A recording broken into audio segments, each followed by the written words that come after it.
In this video, an entitled self-proclaimed pacifist Karen steals the prosthetic leg of an army veteran at a public pool, claiming that he deserved everything that happened to him. Let's dive right into the video to find out what happened. The first one is titled, "Am I the jerk for pressing charges against a woman who stole and damaged my prosthetic leg?" So I am an army veteran who lost my left leg below the knee during my last deployment. Thanks to a great prosthetic and lots of physical therapy, I've adjusted pretty well to civilian life. I can do pretty much everything I used to, including swimming with my 6-year-old daughter Luna. Yesterday was brutally hot, so I decided to take Luna to our local public pool. We've been there dozens of times and I got a routine down already. I remove my prosthetic before getting in the water, since it's easier to swim without it, and I always keep it within arm's reach of the pool edge. The lifeguards know me and they've never had an issue with this. We had been there for about an hour splashing around in the shallow end when I first noticed this woman giving me the stink eye from her lounger. She was probably in her 50s, wearing an expensive looking swimsuit and one of those massive sun hats. I did not think much of it at first. You get used to people staring at you when you're an amputee. "Daddy, can you throw me again?" Luna asked, bouncing in the water. I was about to answer when the woman got up and marched over to where we were. "Excuse me," she said, her voice dripping with fake concern, "but I need you to speak to you about your situation." I shifted Luna behind me slightly. "Can I help you?" "I've been watching you," she said, crossing her arms, "and I find it highly inappropriate that you're displaying your disability so brazenly. There are children present." I actually laughed, thinking it was a joke. "Ma'am, I'm just swimming with my daughter. By removing your prosthetic? That's disgusting and unsanitary. And frankly, the fact that you're obviously military makes it even worse. We don't need your kind promoting violence to impressionable children." At this point, several nearby parents were watching, and Luna was clutching my arm tightly. "Look," I said firmly, "I have every right to be here with my daughter. If you got a problem with veterans or amputees, that's your issue, not mine." "Oh, I have a problem with warmongers who come back and expect special treatment," she snapped. "I'm a pacifist and I won't stand by while you normalize violence in our community pool." "Lady, I'm literally just swimming with my kid." That is when things went completely off the rails. She stormed over to where my prosthetic was resting and grabbed it. Luna cried out, clearly scared. "That lady is taking Daddy's leg." "Put that down right now," I said, trying to keep my voice level despite my rising anger. I started moving towards the pool edge. "No," she declared, holding my prosthetic like a trophy. "Maybe this will teach you a lesson about flaunting your military service. This is a peaceful community. We hate military idiots. You deserve to lose that leg." Several people were recording on their phones by this point, and one of the lifeguards was already calling the police. I remained remarkably calm, probably thanks to my military training, but inside I was furious. "That prosthetic costs over $50,000, I said, clearly making sure that everyone could hear. "If you damage it, you'll be paying for it." She scoffed. "Please, I'm sure the government bought this for you with my tax dollars anyway. Put it down before you hurt yourself or damage it." Luna was crying now, and a kind woman nearby had come over to comfort her while I dealt with the situation.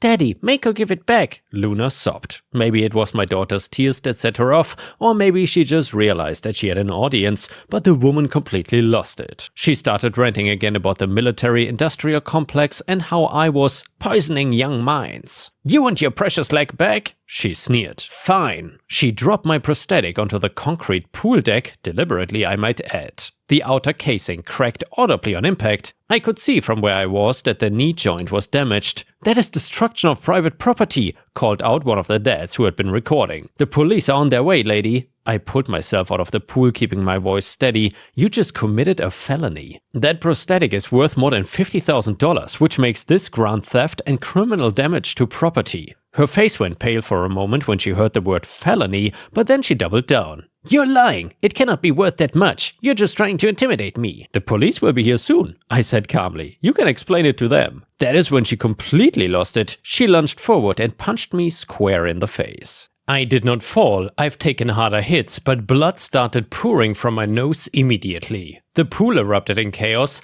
Parents were rushing to get their kids out of the water. The lifeguards were blowing their whistles and several people were yelling. Through it all though, I could hear Luna screaming, "Daddy! The woman tried to run, but two dads who had been watching the whole thing blocked her path. The lifeguards had her sit on a bench away from everyone else while we waited for the police. They arrived within minutes after taking statements from me and multiple witnesses and watching several videos of the incident. They arrested her for assault, theft and destruction of property. Turns out her name was Karen. I know you cannot make this stuff up, and she had a history of similar incidents at other public places. I pressed charges immediately. The responding officers were veterans themselves and were livid about what happened. Karen was looking at least serious jail time, if not worse. This was no joke, and I'm not sure she was aware of what she actually did here. Here is where I might be the a-hole. Her adult daughter reached out to me through social media, begging me to drop the charges. She said her mom has mental health issues and just needs help. She offered to pay for the damages if I'll agree not to press charges, but I refused. I told her that her mom's actions traumatized my daughter, cost me thousands in damages, and that she needs to face consequences for her actions. Some people are saying I'm being too harsh and should show compassion, especially if she has mental health issues, but I believe actions have consequences, and she chose to escalate this situation every step of the way. So Reddit, am I the a-hole for pressing charges and refusing to drop them? And yeah guys, let me know what you think about this in the comments. I would say OP did absolutely the right thing. Pressing charges is 100% correct here. There's no way in hell that OP was the a-hole here. What Karen did was absolutely despicable.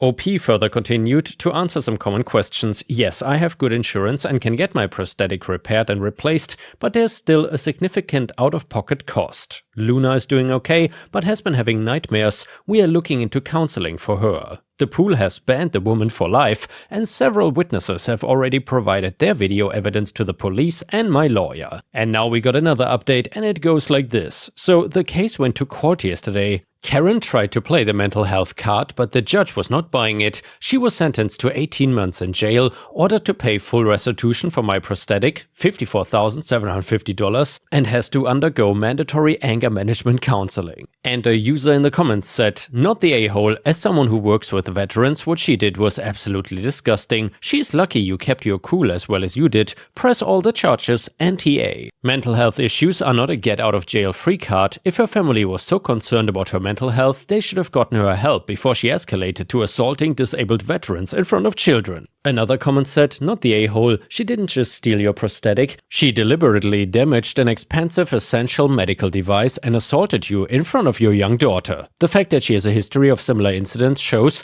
this was not a one-time mental health crisis. Another comment said, not the a-hole, your daughter is gonna need therapy after watching someone assault her father and steal his prosthetic leg. Mental health issues or not, actions have consequences.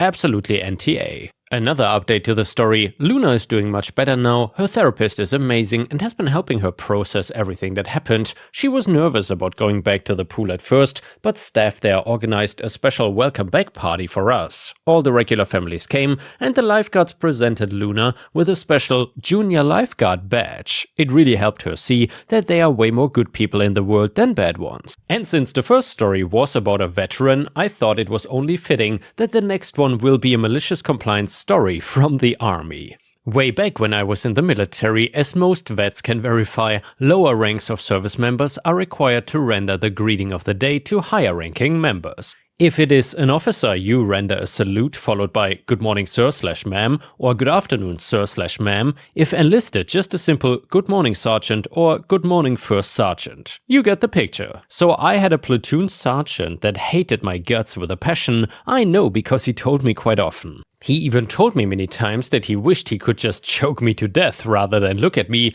To this day, I hate this guy and his favorite NASCAR driver, Jimmy Johnson. Incidentally, he only lives about 2 hours away from where I live now, and he is still an a-hole. So for weeks on, he would make these types of comments, and eventually I'd had enough and I started being a smartass back to him. Now, most of this happened under each other's breath or when no one was around to hear each other talking crap to each other, and then my own natural paranoia got a hold of me, and at times I felt like he was trying to set me up to really say something stupid so that he could write me up, NJP or whatever, because I was getting to where I would say stuff in front of people, including corporals or sergeants. When I would say something, he would get a little crap-eating grin on his face. So one day it dawns on me that I'm supposed to give the proper greeting of the day to this asshat, report my post to him if I'm standing post, etc. Couple days later we are at work and he does his natural routine, probably told me that he wanted me dead or something, and I simply said, "Good morning, Sergeant," and then began to report my post like I'm supposed to. He plays the game the first time and listens. Next time we work the same routine, he's making rounds, comes to my post, greeting of the day, and begins to report my post. He cuts me off with a "carry on" and something derogatory that I don't remember. This goes on for a couple of weeks to a point that he orders me not to report my post, but you know, the whole 6th general order says I'm supposed to report my post, so I continue. Seeing this a-hole get pissed off every time I gave the proper greeting multiple times a day just filled my heart with delight. It was even better when I would give the greeting and he replied with, "Shut the hell up, OP." I would then reply with, "Aye, aye, Sergeant," and he would get more pissed. By the time I left, I was saying, "Good morning, Sergeant, how are you today?" with a big-ass grin on my face. He wouldn't hardly talk to me anymore. And the next one is another Army malicious compliance story. I was in the Air Force, assigned to a unit attached to support the Army. We had all kinds of training to be able to work with our Army brethren, weapons training, combat training, equipment and vehicle training, etc. Basically, enough training to function as an emergency infantryman if crap ever hit the fan. Your average Air Force unit never got nor ever need this additional training. We were an autonomous unit on the Army installation, but in an effort to beef up our relationships with the Army units we supported, we would participate in their training exercises, weapon range qualification sessions, and physical training (PT) sessions. The Air Force PT uniform looks like this. Notice how the uniform has reflective stripes and insignia. Our uniform regulations said that reflective belts were not needed because the uniform was inherently reflective. Individual units could make adjustments to uniform regulations, but our commander did not give a crap. We tried to PT with one of our supported Army brigades, about 4,000 soldiers, or one of their subordinate battalions, 500 to 800 soldiers once a week. One such morning, we planned on running with one of our supported brigades during their BCT run, Brigade Combat Team, about 4,000 soldiers. This was their whole unit running en masse. We were in our Air Force PT uniforms, as we always wear. We were actually kinda pumped to run with them because it was the first time we were gonna run with so many people in formation. As we got to the staging area, we were approached by some soldiers who looked pissed. The command, sergeant, major, highest enlisted ranking person in a unit, and a few senior officers told us that we couldn't run with them if we were not wearing reflective belts. This unit required all members running in formation to wear a reflective belt over their soldier like a Girl Scout sash. It was ridiculous, but whatever. We sent a few gophers back to our building to grab some reflective belts. We all kept our reflective belts at our desks or in unlocked lockers, and they were also bedazzled and crap because there were no rules regarding reflective belts. Mine was bright pink with silver dots on it. One gay guy, this was after DADT was repealed, had a rainbow one. One lady had a pink and black zebra stripe one. Our commander had a silver one that you couldn't even see against his PT shirt. Most of our people had yellow or red ones, but some of us who had been there longer had grossly personalized ones that were as garish and ostentatious as possible while still meeting the spirit of the intent of the reflective belts. I should pause here to point out that not only did the Army require reflective belts, but they also separated ranks by colors. Junior enlisted were one color, non-commissioned officers were another, senior enlisted another, and the Air Force does not require its members to salute in PT gear. The Army does though, so having a mishmash of colors really effed with them. We had Army senior non-commissioned officers saluting one of our junior enlisted based on the color of his reflective belt. Anyway, we don't join the formation until right before it's getting ready to run. Brigade runs are a big deal. They are scheduled in weeks in advance. The division, brigades are subordinate units of divisions. This entire division and all of its BCTs consisted of over 20,000 active duty soldiers. Leadership normally participated too, running in front along with the BCT leadership. Families would come out and line the roads to watch. It's actually quite impressive to see if it's done right. At the staging area, we mulled about until the entire brigade formed up and started running in formation. We fell in at the back, and that's where we were supposed to be anyway, so here we are, clip-clopping along behind an entire infantry BCT in our psychedelic reflective belts, enjoying the cheers and laughter from the people watching from the sides. The run was only 5 miles, and running in such a huge formation is slow and tedious. I think it took close to an hour because a formation that size tends to accordion, compressing and elongating at different choke points along the route. As we finished and got back to the staging area, we get the order to fall out and are fiddle effing around because we are parked in an area that is blocked in and cannot really go anywhere when that same command sergeant major and his entourage come storming our way. CSMs only have one default setting, which is kill.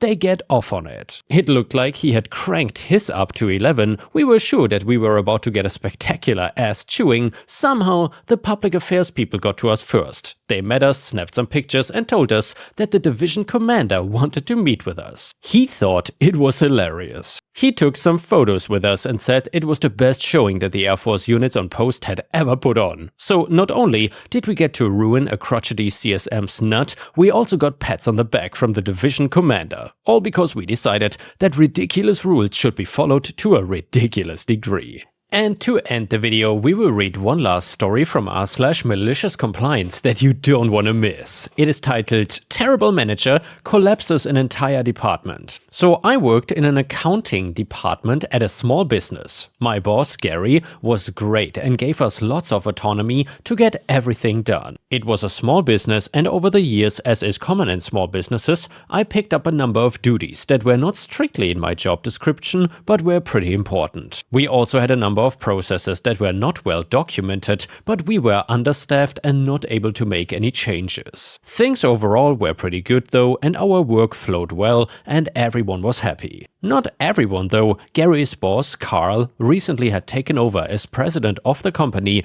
and wanted to slash some costs. Gary was one of the highest paid employees and Carl tried to get him to take a pay cut or a cut in hours. When Gary refused, Carl fired him and shortly replaced him with Matt, who was much less experienced and much less qualified. Around this time, I used my leverage with Carl to get a solid raise. I knew that Carl would be looking to replace me soon like he did with Gary, but I was too essential to lose without Gary there either. I figured I had about 6 months, which lined up with about when I was planning to move out of state anyway. So knowing that when I did leave, my coworkers would be stuck picking up the slack of my job, particularly all the ancillary stuff I had picked up that was not documented at all, I started writing a detailed manual for my own job when I had time here and there. I did not really care for Matt or Carl, but I figured it would save my coworkers a lot of stress. Matt was a poor accountant and a worse manager. He was an awful micromanager with no concept of the bigger picture. Pretty quickly, he noticed that I was spending time doing all these other duties not in my JD. He told me I was only to work on projects he assigned me directly.